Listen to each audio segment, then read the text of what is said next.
Christ est mon rocher, ma lumière et mon sauveur. Je ne crains rien. Il est mon rempart et mon ferme soutien. De qui pourrais-je avoir peur? Shalom. Nous avons aujourd'hui la croquette biblique numéro 246, tirée de Job au chapitre 26, du 1er au 4e verset. Il est écrit: Job prit la parole et dit: Comme tu sais bien venir en aide à la faiblesse, comme tu prêtes secours aux bras sans force, quel bon conseil tu donnes à celui qui manque d'intelligence. Quelle abondance de sagesse tu fais paraître. À qui s'adressent tes paroles? Et qui est-ce qui t'inspire? On l'a vu dans le précédent chapitre. Manifestement, les amis de Job étaient comme fatigués d'argumenter. La preuve, Bildad n'a parlé qu'en 6 versets. Tsophar n'a même pas parlé. Or, logiquement, il devrait prendre la suite. Et ici, Job montre aussi qu'il est lui-même fatigué de leurs paroles, en tout cas. Et malheureusement pour Job ici, pour s'exprimer, il utilise un langage sarcastique qui est hyper blessant, malheureusement. Lorsqu'il choisit de répondre, les mots qu'il utilise sont assez durs. En fait, la logique de ces mots, c'est pour dire à Bildad: tu n'as rien dit de bon pour finir. En fait, je suis même déçu. Et le fait même pour toi de chercher à défendre Dieu, il n'en a pas du tout besoin. Il n'a pas du tout besoin de ta défense. Ceci nous fait réfléchir. Parce que voyez-vous, dans vos interactions avec les malades, vous pouvez tomber sur des malades qui choisissent d'utiliser un langage sarcastique qui est hyper blessant, qui vous blesse. Et comment allez-vous réagir?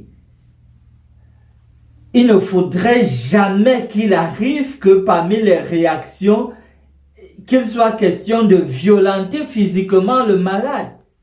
Ça ne peut pas du tout sonner bon dans les oreilles qu'on entende que quelqu'un a lutté avec un malade, même si le malade était fautif, même si le malade prononçait des paroles tellement énervantes, blessantes. Ça ne devrait jamais arriver. L'autre point, c'est la déception que Job exprime clairement à l'endroit de ses amis qui n'ont vraiment pas apporté le soutien, le réconfort escompté. Ainsi, en guise de promesse, dans Hébreux au chapitre 3, le verset 13 et la première partie, il est dit: mais exhortez-vous les uns les autres chaque jour. En fait, il doit être question de s'exhorter.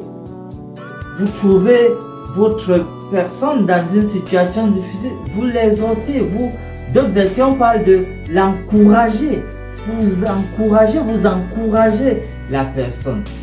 Et vous avez dû l'observer depuis que nous avons commencé ces croquettes bibliques rendues aujourd'hui au numéro 246.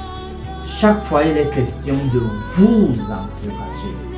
Et alors que on est au terme d'une année, pourquoi ne pas, en faisant le bilan, tâcher de prendre en compte toutes ces paroles d'encouragement et envisager l'avenir avec quelque chose de meilleur, le Seigneur étant à vos côtés. Finissons par ce mot de prière.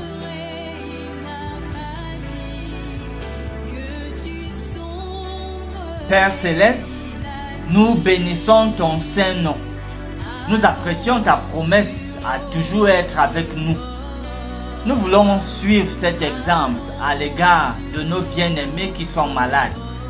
Nous prions pour avoir du discernement chaque fois qu'il sera question de faire un examen profond de leurs paroles et actions. Daigne nous écouter du haut des cieux, parce que nous te prions par le précieux nom de Jésus. Amen.